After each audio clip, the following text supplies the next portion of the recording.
Cheers. Oh, you can't see the beverage. Cheers. Meeting is now streaming live on YouTube. Not yet. I can't see it yet. I can see it. Is it live? Yeah. And we are live. Okay, let's go. Seems like there's a slight delay here. Yeah, there usually is a 30-second to 45-second delay. Oh, I see. Okay. Hello, hello. I see one person's watching us. Thank you for taking the time. Just gonna adjust this.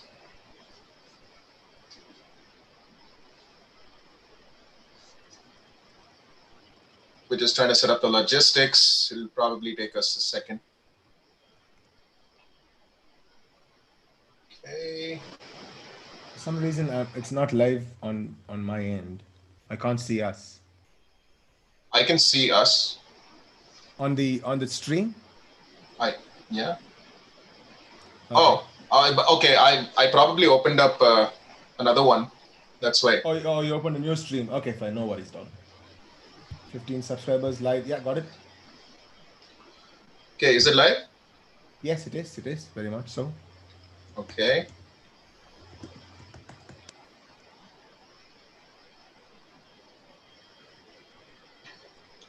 Okay, I guess we can wait till it officially counts down, right? There's 1 more minute to go. We can start. Okay. Did you get the presentation? Is it behind? You have to open it behind and keep, so that we can. And you have to share your screen as well, and then we can talk. I have to do that. I need to keep this full screen, correct? Yes.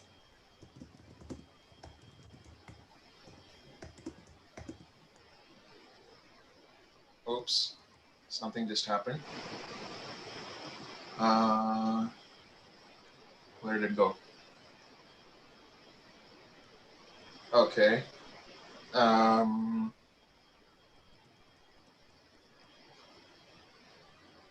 Just a second. The Zoom call disappeared. The Zoom call disappeared. Okay, it's back on. Yeah, I'm going to share my screen. Yep.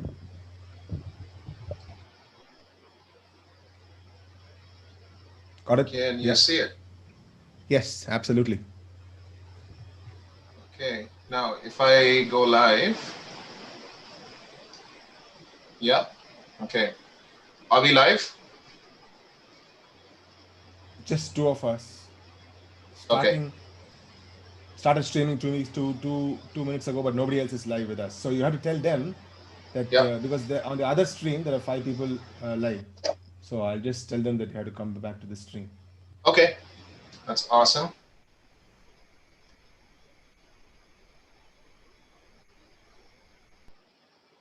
You have to switch the display to main display. On what? On Keynote. Show navigator? No. We'll have to change this because otherwise it will be shown as two slides. It must be seen as one slide. There will be a. Let me come back to you. Let me go to the other stream and tell them if there are 4 waiting. Hold on. Let me just give them this stream. Wait, let me just stop the share. Okay. What do I need to do, Nash? Don't have to stop the share. Why did you say stop share? I wanted to change the display. Yeah, show navigator. Navigator. You must go to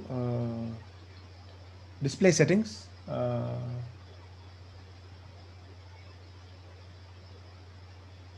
No. Is there a way to show just the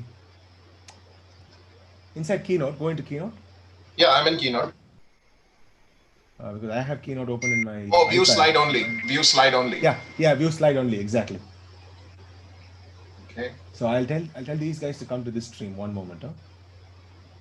Yeah, I'm just gonna.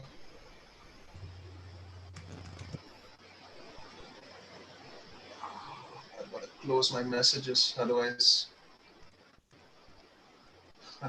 Okay. Okay, so because there are two people who are tuned in yeah, live, because we're going to tell them to come to this stream instead. can we reload the stream? Is it a different channel? Is it a different? Yes, it's a different stream. Yeah. Oh, okay. Should we post that on Twitter? Yes, yes. Please post it on Twitter. Okay. And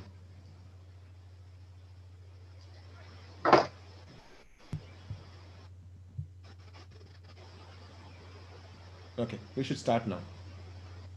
Yeah. Okay. Kai Chong is there.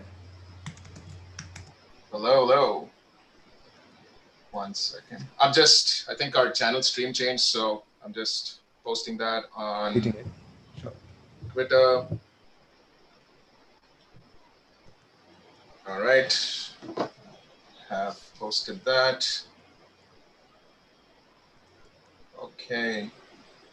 So I'm just gonna.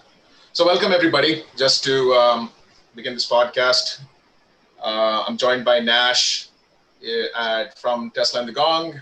I go by the handle KKBR2823 Hi on there. Hi Twitter. there. How's it going, Nash? Very good, very good. It's been an exciting week, isn't it? I mean, there's never a dull week in the world of Tesla, but this week has been particularly super exciting. I must say. We'll get to all that in just a bit, isn't it? Yep, yep, that is true. And so the format of this podcast, why are we doing this? We're doing this because we love Tesla. Absolutely. We're doing this because we love data. And Mm-hmm. we're also doing this because we want to make sure that people understand what they're getting from a data Mm-hmm. perspective. Mm-hmm. So we want to bring something um, unique to the table. Mm-hmm. Yeah. And we basically decided that the podcast is going to be themed. We're going to talk about one topic and only one topic on every episode, at least for now. Mm-hmm. Things might change as we go on. But Yeah. yeah, so today's topic of discussion is battery degradation. Yeah. So what we've done is we've actually prepared a sort of a presentation that we'd like to walk through. And if I can figure out how to live stream on a podcast for the first time, I can show you guys what we've prepared. Just hang on with me. Okay. Share screen. Okay, I promise to plug these guys. So the T-shirt I'm wearing is from the Tesla Club India, who got their first reply from Elon Musk 2 weeks ago. So they sent me this T-shirt. It's pretty cool. I like it. Tabless design. Okay. Let's do this. Can you see? Yeah. Okay.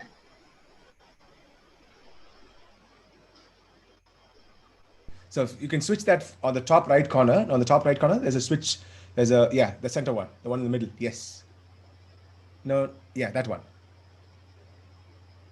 Uh-oh. Yeah, now you just wanted to configure it to just slideshow. That's all.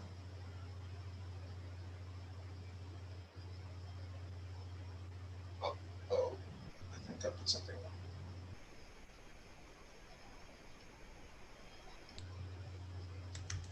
Sorry, guys, bear with me. No, I'm apologizing. Don't worry. I'm apologizing on your behalf. While you're setting it up, I have to say, if you guys are on Reddit, there is an absolutely hilarious Reddit channel called Real Tesla. They're this massive echo chamber of Tesla Q who just talk negative Tesla stuff. It is hilarious. And if you guys are bored, you can jump in and throw in a few punches now and again. Totally hilarious guys. They how far removed from the truth people are is seen in that group. Complete echo chamber of just Tesla Q. It's called Real Tesla. Hilarious. I'm on it and I throw in punches now and again. It's pretty nice. Okay, All right. let's get going. I think we've figured it out.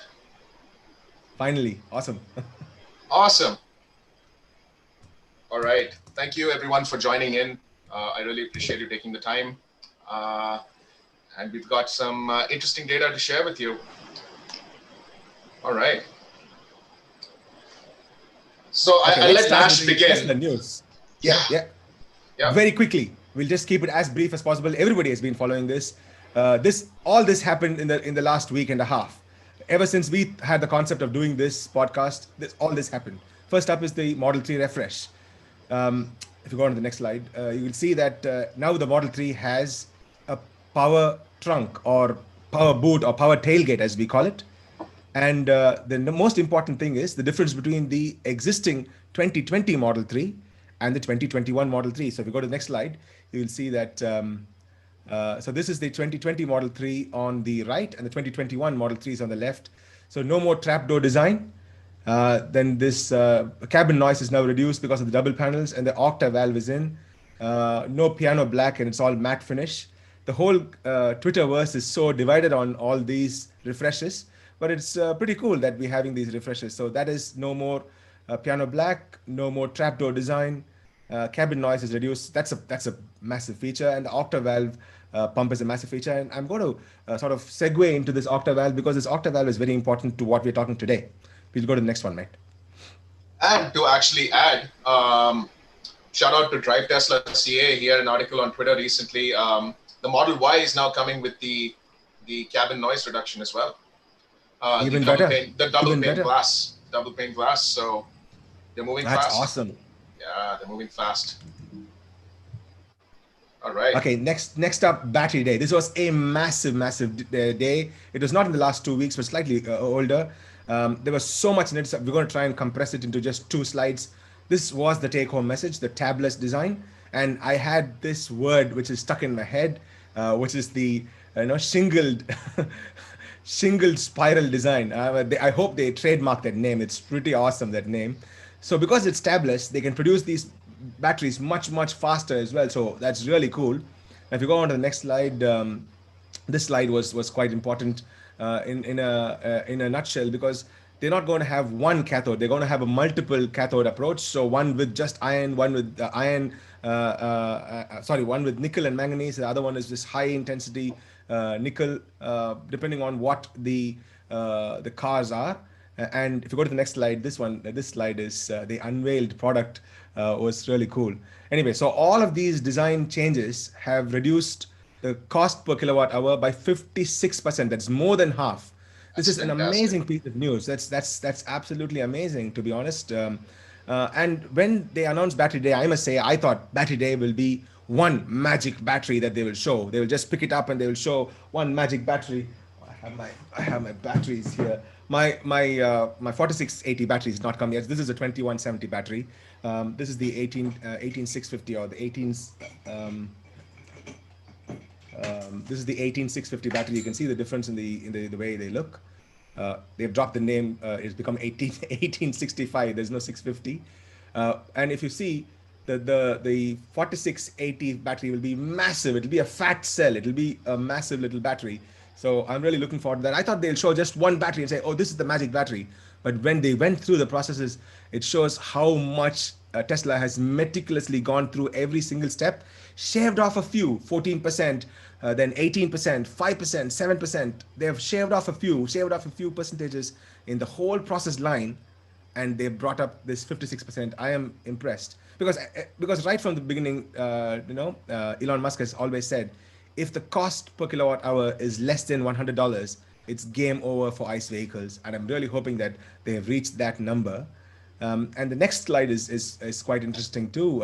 You can see the next slide is this unveiled $25,000 car of $25,000 US. Now this is going to be a game changer, isn't it?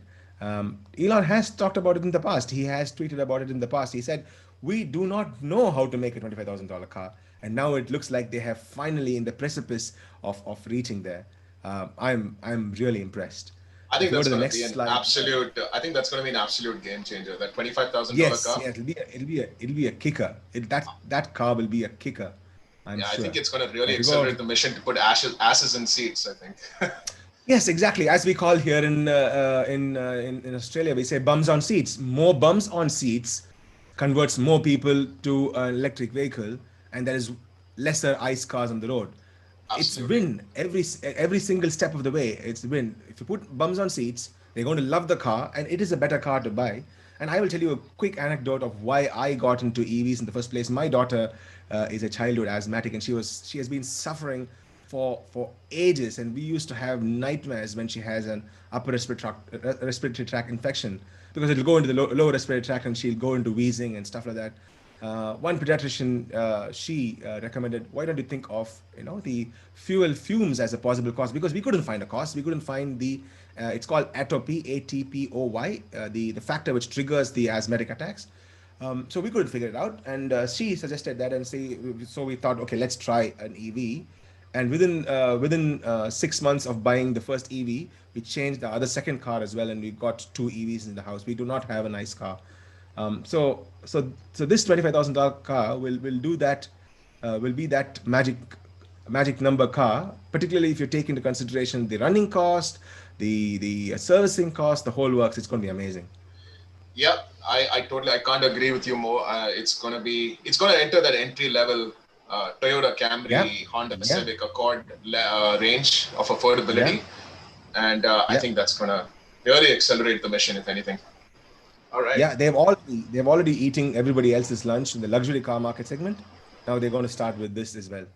Now the Yeah. last bit of news is the Q3 earnings call, which happened last week, which was in itself amazing, and they had the fifth consecutive profit quarter, which is amazing. Woohoo! Woohoo! Yeah. No, the moment they dropped it, they dropped the other bombshell, which is the full self-driving. Oh my God, they took everything. They took the light out of this fifth consecutive profit quarter, because they We released are FSD. not going to FSD spend time, mind-blowing. unlike what we think and what we should do. We are not going to spend any time talking about FSD because probably No, no, everybody no. everywhere is talking about it. Everybody's talking about it. It is so amazing. I've Yeah. been continuously watching video after video of these FSD works, and Yeah. it's amazing. It's amazing. And we're So going to let's reserve a let's full jump right episode. in. Sorry? Let's Yeah. jump right into our main topic that we want to discuss. All right. Let's talk a bit about batteries. Let's see what Tesla currently offers, right? Um, so you have the 1865 slash 650 battery. Thanks, Elon, for correcting it in the slides. Um, the Model S and X use these batteries, and that's the blue one that Nash is showing you there. It's slightly bigger than a AA battery that you have at home. And from a technical standpoint, it's got a maximum charging voltage at about 3.6 volts, which means, and a AA battery is about 1.2 volts. So you can stack like three of them to get um, up to the power, the capacity of this 1865 battery. And so far, it's doing great. It's able to provide more than 300 miles of range, about 482 kilometers at its max, and improvements over time from where they started to where they are today is dramatic. It's the Model S is at 402 miles, about 647 kilometers, and the Model X is at about 371 miles, 597 kilometers, which is just staggering considering where they began with this. Um, probably everybody was like, what, you're going to use laptop batteries in cars? And that's where the story began. And I think they've proved the world wrong. And you can talk to this a little bit, Nash. I mean, your S and X, you happen to own both of them that have the Yes, 1865 batteries. How yes, have I they have held the up so far? 1865 batteries on both on my X and my S. I have the 1865 batteries, and I've had about a 5% degradation in the last 2 years that I've owned both the cars. Wow. Um, uh, so that's still amazing, to be honest. Yeah. Uh, but I opted for a 75D because we wanted to change both cars if it came to it. So Right. I don't have the 100. So I don't have the long range. I have the standard range, which is no longer in production anymore. All right. Um, Right. Yeah, they've gone to the long range plus versions, I guess. True, that's true. Yeah. All right. So that's a bit about the 1865. Let's go to 2170. So that everybody who's tuning in understands, the four numbers in the name. The 1865 talks about 18 millimeters by 65 millimeters. So how fat it is and how tall it is. And the 2170 is even fatter and taller. 21 millimeters by 20 millimeters. And the Model 3 and Y are using this cell. I don't know if the Tesla Semi was also going to use the cell. Was it? I think it was, right? The Tesla Semi was supposed to use the 2170, but now I think it'll get the fat cell, and that is what Probably. that battery day this one was. So the Tesla Semi will get the high density nickel cathodes, because the cathode Yeah. is like they how they explained was, they said the cathodes are like bookshelves which hold the anodes in place, or rather the Right. charge in place. Right. Uh, Right. so That was a good the example, semis will actually. get the high density. Yeah, that's a great analogy. I mean, it was so Yeah. easy to understand once they said that. Yeah. It clicked in your brain, saying that, oh wow, now we understand what's the what is the electron jump, how it is happening between the anode and cathode. That is so clearly said. So basically, it's like multiple shelves, and now the anodes are there, which cause the electrons to jump, and they jump onto shelf after shelf after shelf, and there's no Yeah. and it's shingled, so the the vertical travel of these electrons are much faster in the forward and reverse direction, depending on state of charge. Hmm. Really cool, really cool. Yeah. We So, KK, I'm going to just stop you one moment. yeah. There's a request from the chat saying that they want to see both of us. So you can go into, if you go into the Zoom part of it, and you can drop down and change it to a dual. No, just go to the Zoom part. Yeah. I'm in the Zoom part. You can change that to duals, so that both of us are seen at the same screen. Okay. Not here. Um, If you keep going, further to the right, onto the place where our faces are seen. yeah. Yeah. Camera settings, so you can have both of us. So I'm showing the thumbnail video. Yes. Uh, The thumbnail, both of us in the thumbnail. You just if you hover over it, you can enable both. Just hover over the thumbnail, yeah. and on the top it should show a place where you can put both of us, one below the other. That's you. Both of us. Can people So see? now it chooses who. Okay, we'll figure it out afterwards. No, I mean, I'm actually, I can see both. Hide self view. Now, what does it look like? We still can't see both together. Okay, never mind. We'll figure this out later. Mother Franker. Mother No, Franca, you. but he was only trying to help. I am now not able to see myself, but show self view. How is it Yeah. now? It's Mother the same, I Franker. suppose. That's all good.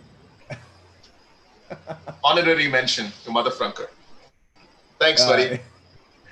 Thanks, mate. Thank you very much. So, Anyway, it's pretty so good. what can people see? We'll Can figure people this out. see? Can people see only me? I apologize, Nash. Depending on who's talking, it switches. The camera switches. We'll figure this Oh, out. I Don't worry see. about it. That Next. can be super Yeah. disorienting. Damn. Yes. Uh, Yes. Okay. Sorry, guys. This is podcast episode 1. We're gonna try to make it Yes. better over time. Yeah. Apologies. Please bear with us. Okay. Thank you so much for coming. Let's keep going. All Let's right. keep going along. All right. So I just wanted to wrap up. So the 2170 cell, it's 46% larger in volume than 1865, and almost delivers double the current. It's the magic. Yeah. And the Model 3 and Y ranges are significantly better than what the S and X were offering back in the day with the 1865, with about 263 to 353 miles for the Model 3, which is about 420, let's put it 420 kilometers to 568 kilometers, 423 kilometers. 420.69. Yeah. And the Model Y, the performance variant, has the least range of all the variants offered, and it provides about 303 to about 326 miles, and which is about 488 to 525 kilometers. Anyway, all this info is available online freely on the website and stuff. So just for the benefit of the viewers, though. The future is 46 by 80. It is 46 by 80. And for Nash, it's the reality. He has it on his shirt already.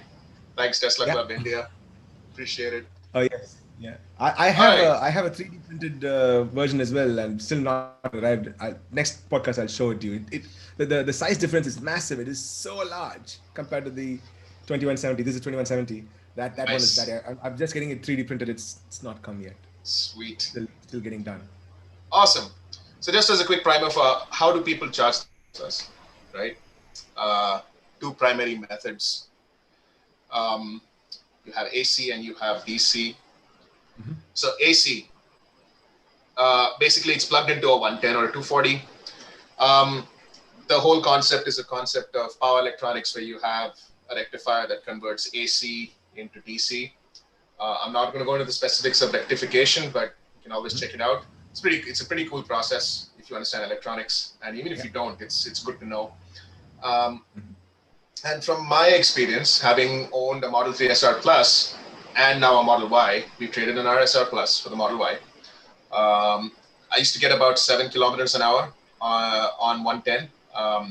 Funny story is after I got my car, I didn't know I had to order the high performance wall connector to plug into my garage before the car because I had nobody I knew about Tesla I could ask. And and there was a delay. So the utility company who was coming to fix it in couldn't get it to me for 6 weeks. So I used to keep driving to the only supercharger, and which is at the right at the other end of the city, and Oh wow. like every Wednesday to top up and come back, and then overnight I'd charge the remaining on AC, and 7 kilometers an hour was a joke, but it still works, and a lot of people actually do just plug it into their AC outlet. And the other method is DC, which is predominantly available at the Tesla superchargers. And the reason why, to make a complex concept really stupid simple, is they basically bypass the rectification step and they go straight to charging the battery pack. That's what really gives you the order of magnitude increase in speed when it comes to a supercharger, which is my preferred method of charging. I try to look at superchargers on every trip instead of no hate on third-party chargers that are available. Thank you so much for building the infrastructure, but Tesla supercharger is the fastest right now anywhere by a long shot. And okay, I'll give you my perspective on this one. So yeah, because I don't have a supercharger in my town. I live in Wollongong, which is south of Sydney. It's an hour and a half south of Sydney in Australia. So we don't have a supercharger here. Our nearest supercharger is in a place called Berry, which is about 30 minutes, 45 minutes down south if I have to travel to this nearest supercharger. Now, a quick tip there. Berry supercharger is one of the most beautiful supercharger. It is actually inside a winery and overlooks the vineyard. It's a gorgeous place to go and charge. I have some videos on my channel as well. So I don't go and do any supercharging at all, barely any. So 99% of the time I charge at home, and I have a three-phase high power, three-phase in my house, and so I use the Tesla provided high power wall charger. And I know a couple of friends of mine who actually just use the mobile charger. They don't even use the high power charger. They have the high power charger sitting at home. Nobody's connected it. They just use the mobile charger. So it's predominantly AC for us. And I completely agree with you that the Tesla supercharger is amazing. So I did a trip from Wollongong to Melbourne and back, which is about 2,500, 2,000, about 2,800 kilometers. And on the onward journey, I used exclusively non-Tesla superchargers.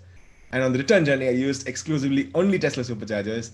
And by combination of the place the non-Tesla superchargers are placed, and them having, they're not being really superchargers per se. They are like 50 kilowatt hour chargers as opposed to 150 to 250. It took me 3 extra hours to get to Melbourne on the onward journey, and 3 extra hours or 3 lesser hours to get back to Wollongong. So that's how only 3. That's how it works. That's awesome. Yeah, only. But yeah, I mean, what Tesla's done with their supercharger network is just phenomenal. I mean, hats off. But there are different schools of thought on how often you should choose supercharge versus how often you should not supercharge. It's an interesting subject. We'll probably broach that subject in a later episode. But let's get moving. Mm-hmm. Battery degradation. All right. So now, battery degradation, this is on everybody's mind, isn't it? When they go to buy a Tesla, this is the question I get asked. I'm going to be the noob perspective here. The question I get asked is, battery degradation, people talk about battery degradation. Okay, I'm like, yeah, that's true. Then they say, the the technology is improving. Can I wait for 3 more years and then buy the car? I'm like, we can wait for an indefinite number of time. The technology is going to keep improving again and again and again, anyways. So it's not going to really, it's not going to plateau in the near future. It's going to keep getting exponentially better as Tesla improves their processes, like they showed. 56%, massive improvement. Oh yeah, absolutely. I Sorry, mean, sorry, KK, I interjected there. Sorry. no. Thanks for adding that point. And I always think Tesla and Apple are pretty alike. I mean, if you're going to wait for the best That's and true. latest and greatest on an Yeah, iPhone, you're probably yeah, going to be phased out in a year because their rate of product development is so fast, and the rate of that's true. iteration is so fast. The way Hmm. they prototype and bring out new technology is so fast. It's it's hard to be latest and greatest, and I mean, unless you're a reviewer getting review units every year and That's being paid true. to change it out. Yeah. But for most consumers, it's Hmm. you buy a phone and stick with it for X years. You buy a car, stick with it for at least 5 years, kind of thing, on an Exactly. average. On an average. Um, So we're not going to so be tech reviewers. So we don't get latest cars every year. So no, no. You we have wish, to see right? what are You wish. existing cars. Yeah, We wish, we wish. yeah. Um, so just a little bit of background. I owned a Model 3 Standard Range Plus. I got it in May of 2019, and I sold it back to Tesla in July of 2020. And I basically traded it in for a 2020 Model Y. Um, the reason, it's just we needed more space because it wasn't good enough for our family of three. And yeah, so and just from every and what would have happened is, had the Model Y been released at the same time as the Model 3, I would have picked the Model Y. That's just my gut feeling. Just from every angle, from a ride height perspective, from a seating perspective, from a space perspective, it does. I think, in my opinion, it is going to cannibalize Model 3 sales over time. Um, but obviously, we had needed an entry point to make sure we had enough bums and seats, as you put it. Uh, so the Model 3, I think, was the right entry point. Absolutely. All right. So data time. That was Spark, my red Model 3 SR Plus. Okay. Um, so shout out to TeslaFi. I've been using their data logger right from at least from August 21st, 2019 for the Model 3. And it was awesome. All you got to do is just drive. And it does the rest for you from a tracking perspective. Um, at least we do show some TeslaFi charts here at the same time. We've also crunched some numbers from different data that TeslaFi is logged and come up with our own graphs. Um, so just everybody on the chat, thank you for showing up, and let's dive in. All right, so what we can see here, this is the 100% range chart for the Model 3 SR Plus, right from August to July 2020. Awesome. And it started off with about 380. If you look at the first chart, I'm trying to just get my mouse pointer here. Just 1 second, guys. Everybody see my mouse pointer? If you right click inside Keynote, Yeah. and you can choose what pointer you want to use. Oops. Sorry. No, I've got 3 screens here, so I'm just trying to. Oh, where is the, okay, the wiggle fast, it becomes bigger on Catalina. Yeah. It's just not showing up on my shared screen. Okay, I'm going to try to do this without a mouse pointer. So anyway, you can see that the starting range when I started tracking, it was at about 7,493 kilometers when I started using TeslaFi, and it was about 380 kilometers of range, right? And 1 year later, when I sold it at about 30,200 kilometers, it had dropped by about 13, 14 kilometers, which is very interesting because we had a brutal winter. Like the winter of 2019-20 was extremely bad here. The temperatures dipping like crazy. But again, it's what temperature the car was driven at that makes a difference versus what the actual outside temperature is. Because if it at outside, if it's minus 25 and I'm not driven the car, it doesn't matter, right? So that's the good part about using a data logger because it only tracks the conditions when the car is being driven, which makes sense. If you look at the, yeah, go ahead. Can I click on C so that you get the pointer there? Does it work? Just click on the key C. We got a recommendation or rather a comment on the chats. On the chat? Yeah, it so was just showing click up. On C so that you get the, I am clicking on C. Doesn't show the pointer. Hey, I see the pointer, but I'm not able to bring it onto my the screen that I am sharing. It's there. It came just now. It was there right now. There it is. Just a couple. There you go. There you go. Perfect. Thank you. Thank you so much. Thanks, mate. Thank you so much. Really appreciate it. Thanks, Naveen. Thank you. All right. So everybody can see this? All right. So yeah, it started here at 379. When I sold it, it ended here at 365 approximately. Mm-hmm. Now, what I did is I predominantly charged at home because I have the Tesla high performance wall connector, the generation 2 or 1, I can't remember which, non-signature model in the garage. And if you look, I've just kind of summarized the stats here. DC fast charging at supercharger plus the third-party CCS. I did try out Petro-Canada's CCS charger here that they've just come up with in Canada. I'm sure all my Canadians will be well aware. And it was only 8.2% of the time. Majority, 91.8% of the time, I was either charging at home or plugged into a block heater outlet at work, or the small number of times the Tesla service center had my car in for service. And total charges, that equates up to 100%. So this will become a little important as we go on the presentation. Yeah. All right. So first piece of data that we're going to crunch is temperature versus the 100% state of charge. Mm-hmm. All right. I lost my mouse again. Oh, you bloody mouse. I know.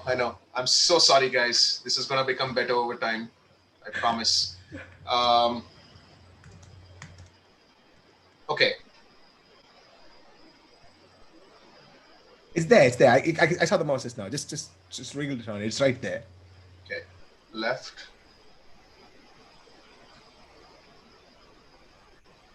Huh. Can you see it? No. Never mind. It's okay. It'll come back. It's hiding somewhere. No, I can see it on my left screen. I'm just trying to figure out how to get it to my third screen.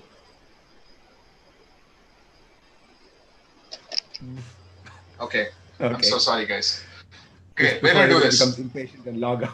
I know, right? I know. I'm so sorry. Okay, so let's look at what's plotted on this graph here. All right, this is data taken from the 21st of August, 2019, and all the way up to 15th of July, 2020. Temperature wildly fluctuated. I've just taken the liberty to highlight the maximums and minimums. You can see 27.83 degrees Celsius and minus 23.84 at its worst. Wow. And if you look at the starting range versus ending range, I mean, it started at 379 kilometers of range and ended at 365. Okay, and it didn't seem to have a significant dip. If you actually look at that number, like 14 kilometers of loss is not exactly the worst thing in 1 year of use, having gone through pretty much 4 seasons. If you look at this data, right, from August through July, and if you look at the table down underneath the graph, you can see at the best and worst ranges that the vehicle seems to have reported at 381.01 kilometers and 355.99 kilometers, and a maximum loss of 7.03%. Yeah. But by the time I sold it, that it kind of stabilized to about 4.38%, which is 4% in 1 year of owning, just over 1 year of owning, which is not exactly the end of the world. It's still within the tolerance band. To put it into perspective, Nash, you said that your vehicles had degraded about 5% in over 2 years. Oh, 2 years, exactly. Right? I can give you full numbers. I'm just logging onto my stats app. By the time we talk, I'll probably get that number up. You go for it. But it was 5%. 5% is nothing. I mean, we're okay with 5. Think of what an ice car would have degraded in 2 years. It would have been Oh gosh, we don't even want to I go mean, down so that's the those thing. I numbers. mean, it's hard. Like, how bad is your engine after 2 years, right? Or how good Exactly. or how bad is your engine? There's no real metric on that. But Absolutely. Nobody talks about it at all. no, it's the state of the art, right? I mean, it's the norm. So there's not really much Mm-hmm. digging that gets done. Um, so to summarize this slide, I had 4%, 4.38% of average loss over the year with the Model 3 SR Plus. Having gone through a brutal Canadian winter and best portion of the summer. Um, and so that's an interesting one. Just keep that in your mind, people. Mm-hmm. Okay, we have a quick question. Yeah, Or we'll leave the questions to the last. That's fine. sure, I'll amalgamate the questions. That's fine. It's all good. Go sure. for it. Go for it.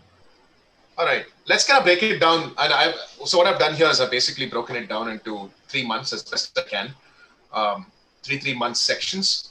And so if you look at this, we started off at 379.08 kilometers. And if you look at the 100% SOC in blue and temperature in green, this is basically August through to November.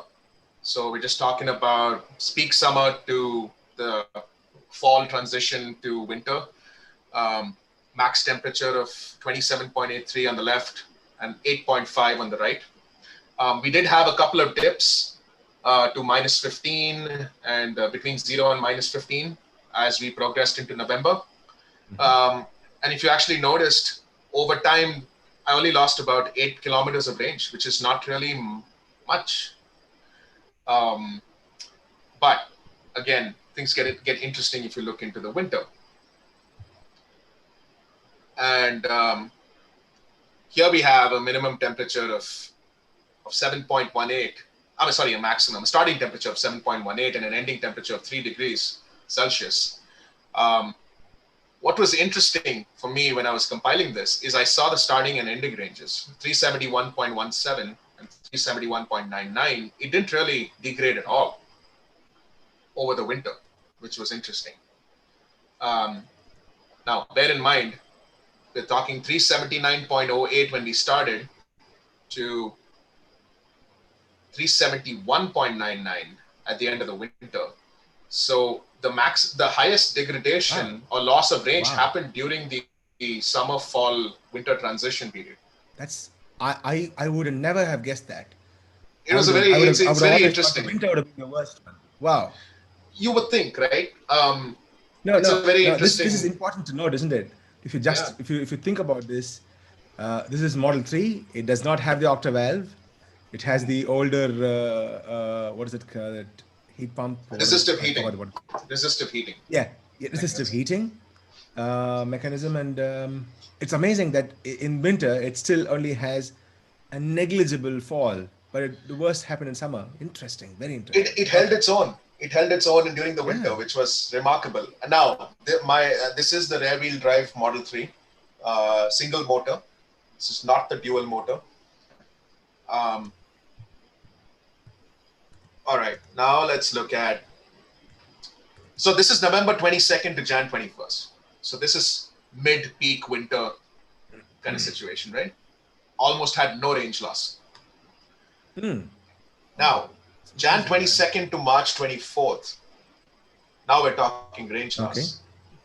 Whoa. We started off at 371, and by the time spring set in, we were at 359, 100% SOC, state of charge, 100% state of charge, which means a fully charged battery pack.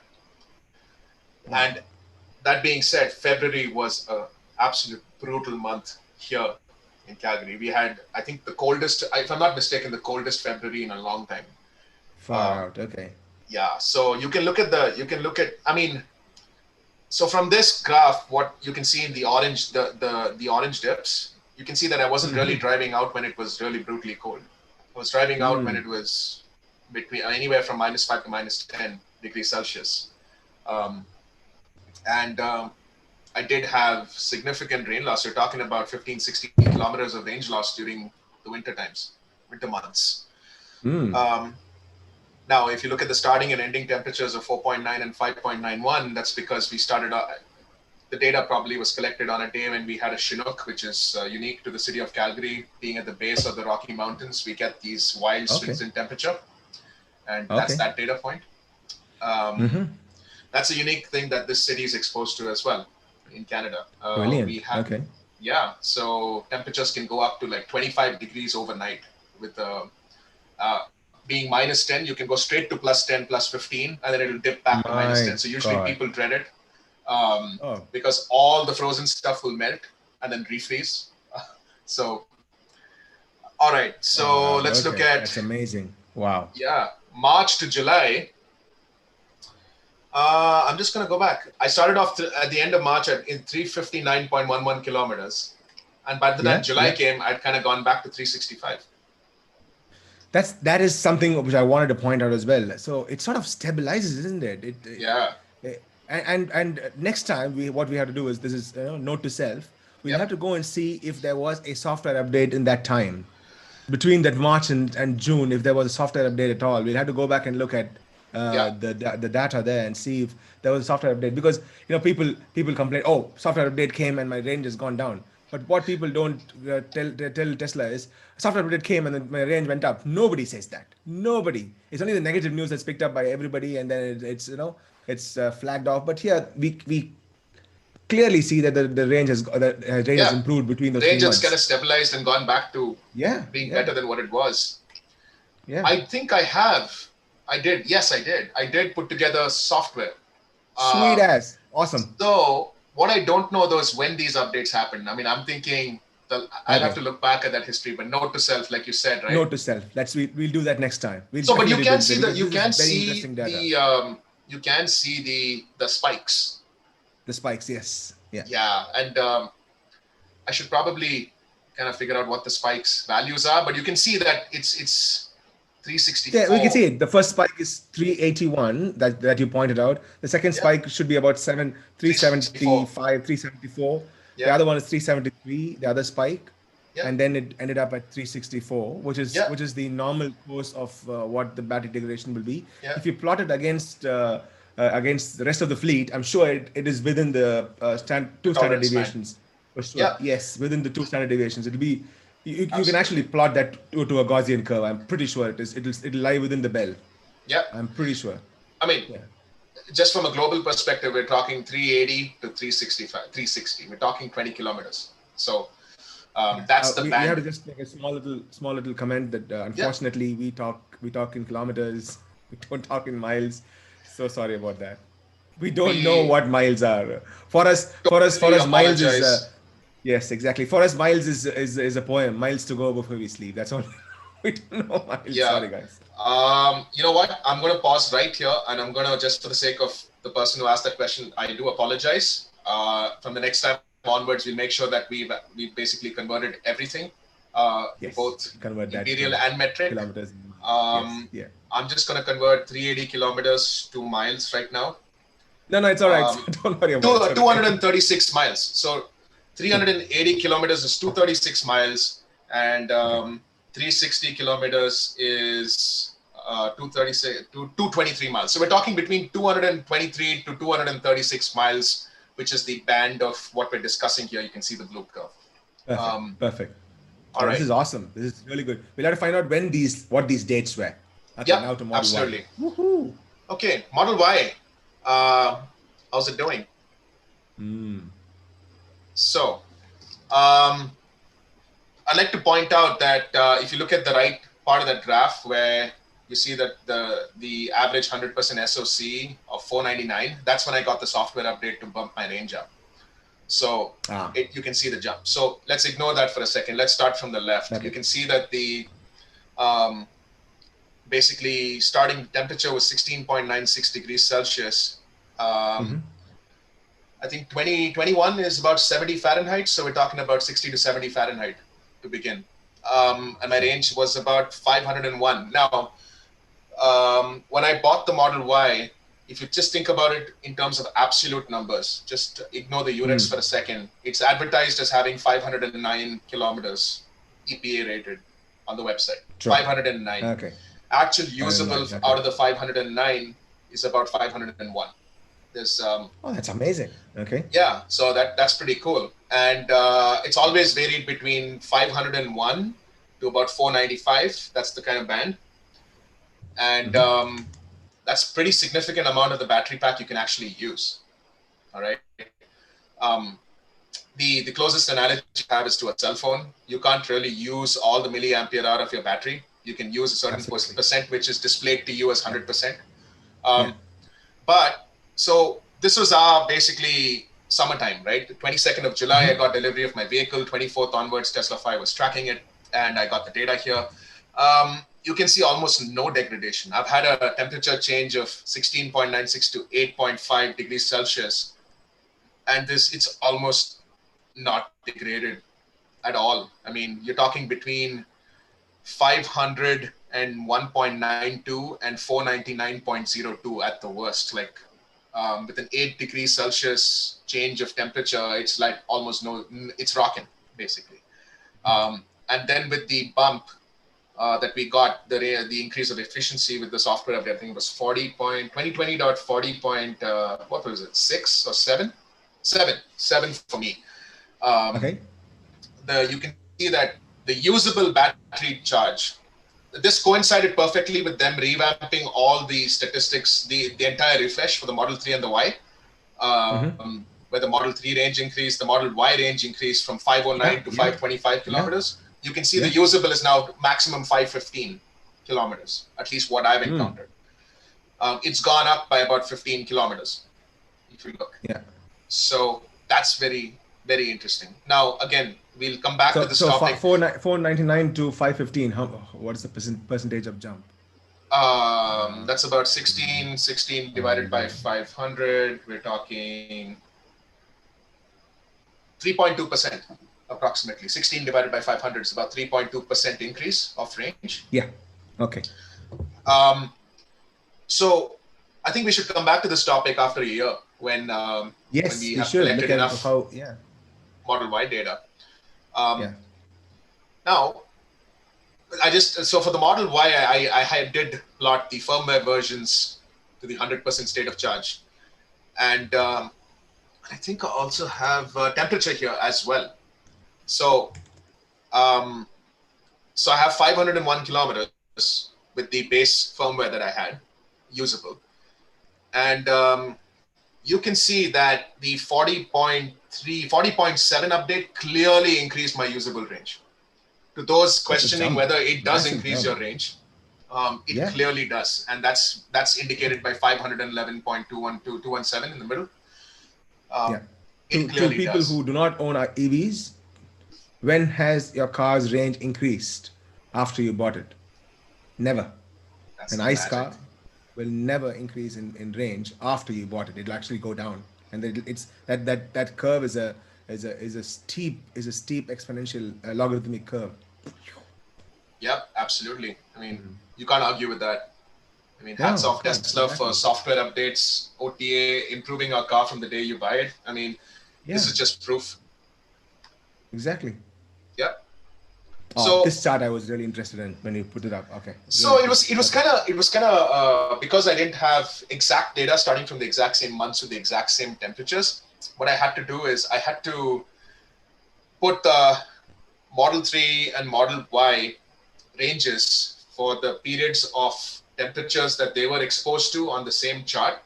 So it's not exactly apples to apples, but if you so the Pretty close if you ask me. Pretty yeah, close. but if you look the Model Y, which is in blue, if you look at the trend line, is more steady from a loss perspective as opposed to the Model 3, which Yeah. seemed to degrade more over the first 3 months. There could be multiple factors. It could be the amount that I drove the vehicle. And I think I think within the first 3 months, I've done easily like 10,000 to 12,000 kilometers on my Model 3. And I'm doing about the same on my Model Y. I've got about 10,000 kilometers in my Model Y in the first 3 months of owning it. But it seems that this is very impressive for the Model Y compared to the Model 3 for its size, for the style of vehicle, for the weight of the vehicle. Yeah, absolutely. from the volume perspective, just to get it close to the sedans that Tesla already offers out there from an efficiency standpoint is pretty cool. And if you look, the Model Y, the Y-axis on the left, the primary axis plots the Model Y curve, and the axis on the right of the screen is the secondary axis, which has the data for the Model 3. And you can see that it starts at about 380. If you look at the graphs left to right, the orange starts at about 380 and kind of dips to about 371. That's the Model 3 in the first 3 months of owning it, which is about 9 to 10 kilometers of degradation. The Model Y starts off approximately at about 502, 503, or 501. 503 to begin, and it's barring the huge jump to the right hand side. It's held its own. It's probably not gone between 503 and 501, so it's not really degraded much at all. This is a great graph, to be honest. So in the initial parts we saw the fall was minuscule, but even that has been better on the Model Y end of things than the Model 3, isn't it?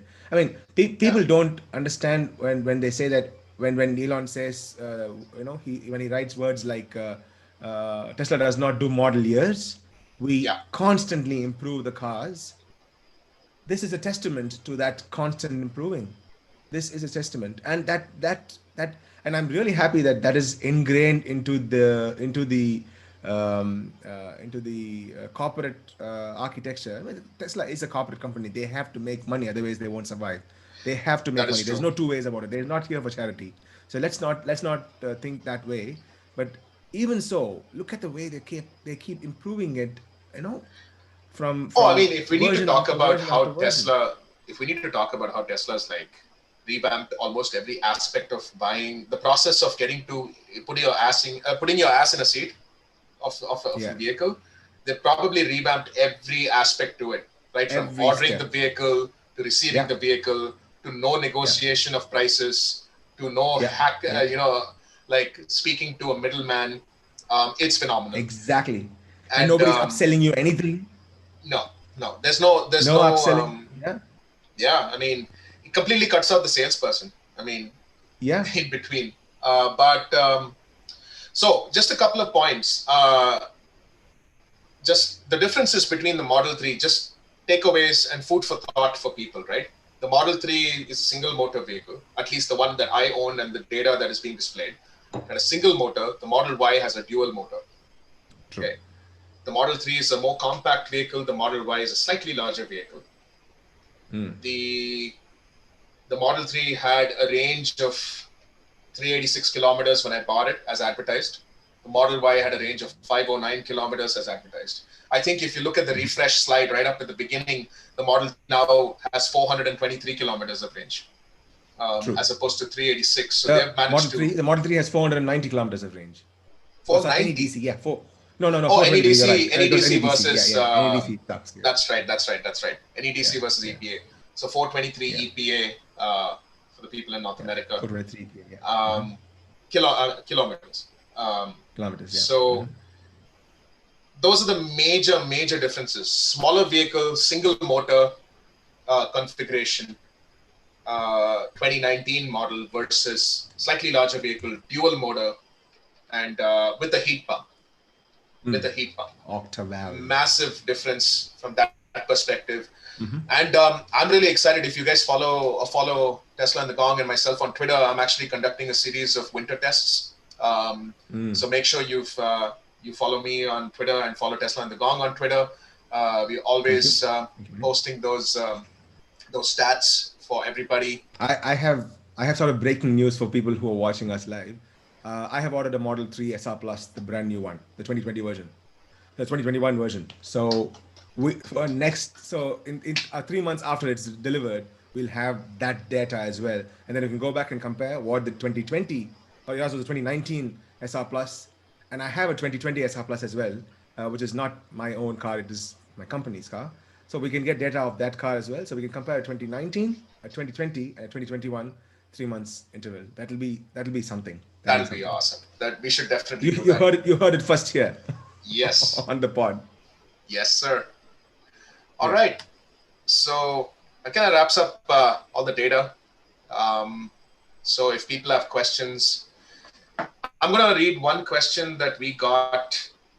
Um, I'm not even going to bother trying to open it up on my computer. People can see, so I'm just going to use my phone. Um, but you know what? I think we should. It's about FSD, not about battery degradation. We'll hold off FSD questions just to when we do the Yeah. FSD version. Yeah. Was there I someone think on the chat who actually had a couple of questions yes, for us? yes. If you go to the next slide, I think I dropped it in. It probably came through. Oh, I think no. No, okay, never mind. Okay, Naveen Prabhu, he had this question. He asks, What's up, Naveen? any So Naveen Prabhu is a good friend. Thank you so much for taking the time. okay, oh, he Yeah. the chat today has been amazing. I must say that I have been manning the chats, and KK has not seen the chats yet. After we finish, he'll probably go back and read all your comments. So Yeah. awesome. Chat having a live chat is always great because then you can get these Thank you, questions. everyone. Anyway, Naveen Prabhu asked this question. He asks, any idea where exactly on the car is the temperature measured? So where exactly is the temperature sensor? Do we know that? I mean, I know that the temperature sensor in the cabin is located in the windshield, I think, isn't it? If I remember right. Uh, I have to look at I the don't know. I catalog. Let think me pull up it the might catalog. be Give me temperature sensor. blah blah blah.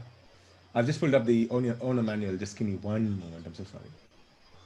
I'll probably be So able apparently to. you can go to the parts catalog and find out where the temperature sensor Yes, slots I'm in. I'm on the parts catalog. That's Yeah, exactly me where I too. am. Blah blah blah. Da da da. I have to So log apparently there's more in. than one. And Oh, is that right? Okay. Okay. Yeah. yeah. So one person, at least on the forums of Tesla, posted that they believe it's located on the bottom of the mount for the touchscreen. So, I mean, there are different views of thought. I mean, one is a windshield mounted Okay. one. Right. I got this. So cabin temperature Uh-huh. part is. Oh, sorry. I thought I got it. Forget about it. It's okay. You would think that it's somewhere that's not affected by the elements, right? Yes. You would think. And underneath the car is a good place. Oh, I'm actually logged in on the phone, so I can actually see the chat. Okay. Cool. Yeah. Um, okay. I'm just looking at the parts catalog. The parts catalog is fantastic. If you guys have not seen it, even just to see what goes into your car, it's so awesome. It's got such a lot of stuff. It also says whether you can order it yourself and change by yourself. Some parts it will say wind required. If it says wind required, then I don't think you can change it by yourself. But most of the Yeah. thing, it's when it says over the counter, then you can buy it and you can change it yourself. And Hmm. there are ways to do it too. It's interesting. You They would have think it's close to all the ultrasonics and radar, but somewhere in such a way that it can actually measure airflow to actually measure the yeah. amount of air.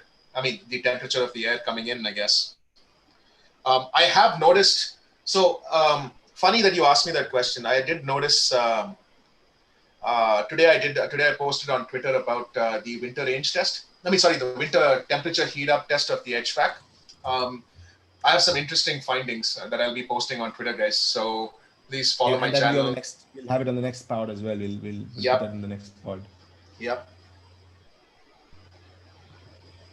All right, Naveen. I hope we've answered your question. So it could Okay, be. so the ambient temperature outside is actually in the front grill. Uh, the um, the cabin temperature is in the heater assembly and just behind the pole and filter.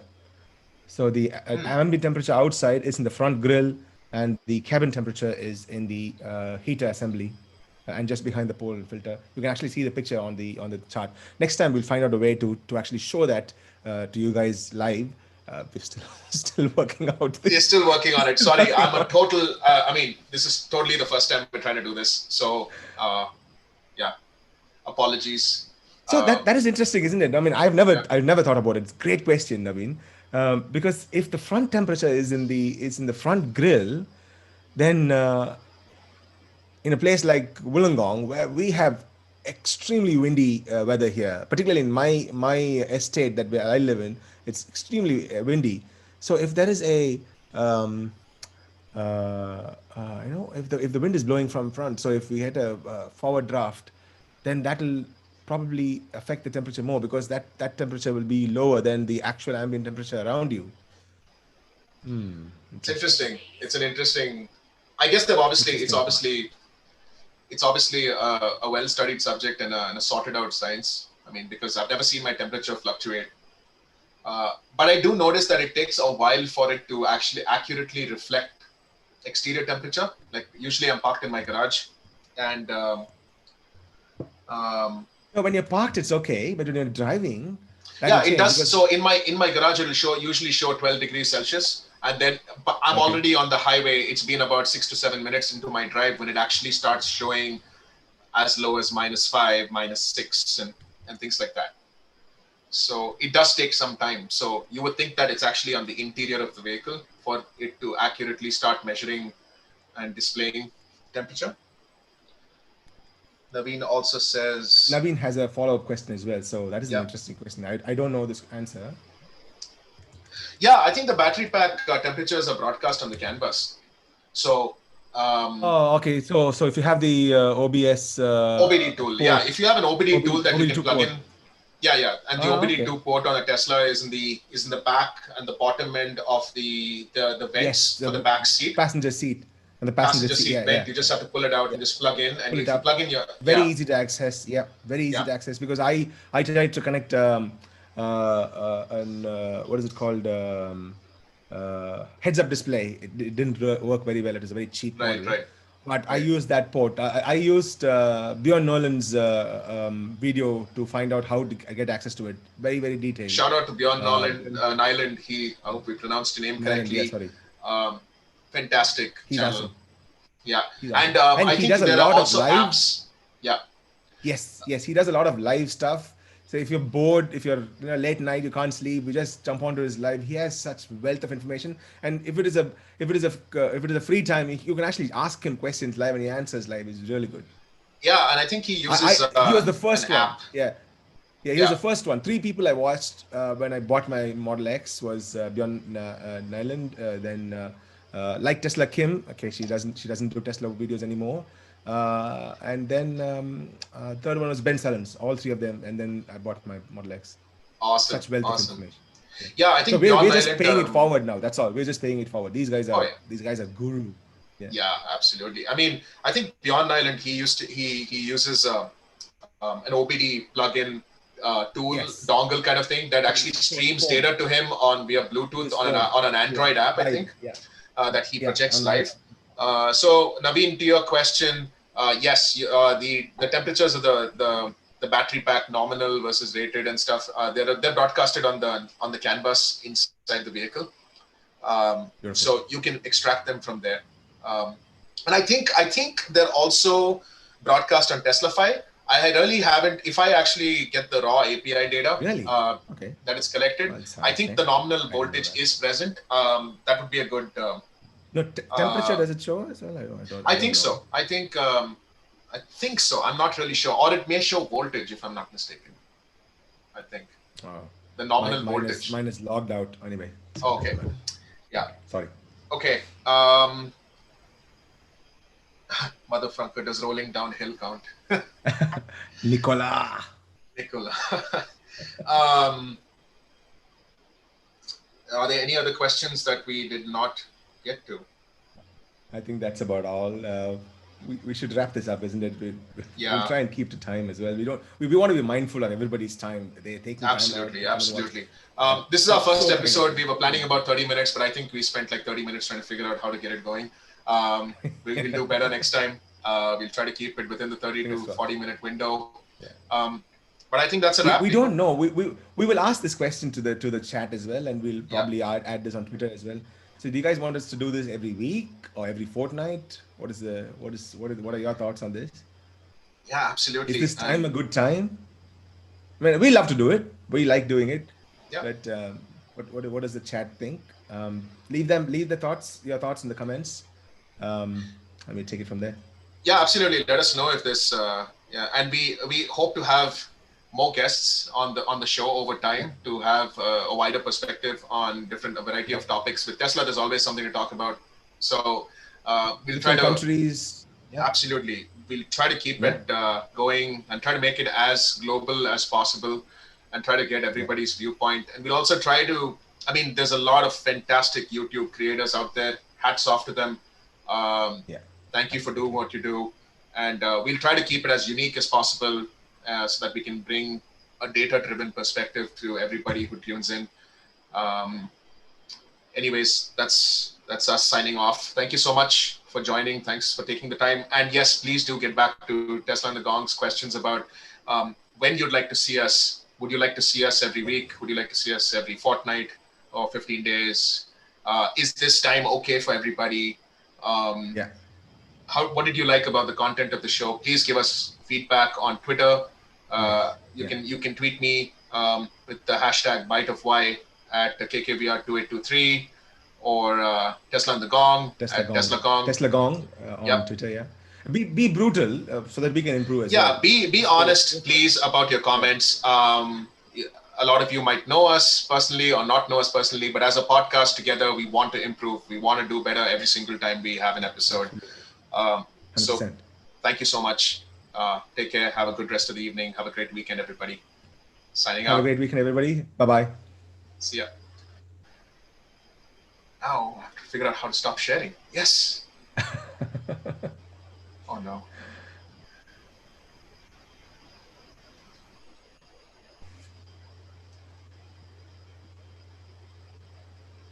Oh, we're still live on YouTube. We're still live on YouTube. Okay. Now Yeah, it says figure live on out. YouTube here. Okay. See at the top right, top left corner, it says live on YouTube. Maybe, Yes. Okay. Live on YouTube. maybe We're gonna stop the drop stream. down there.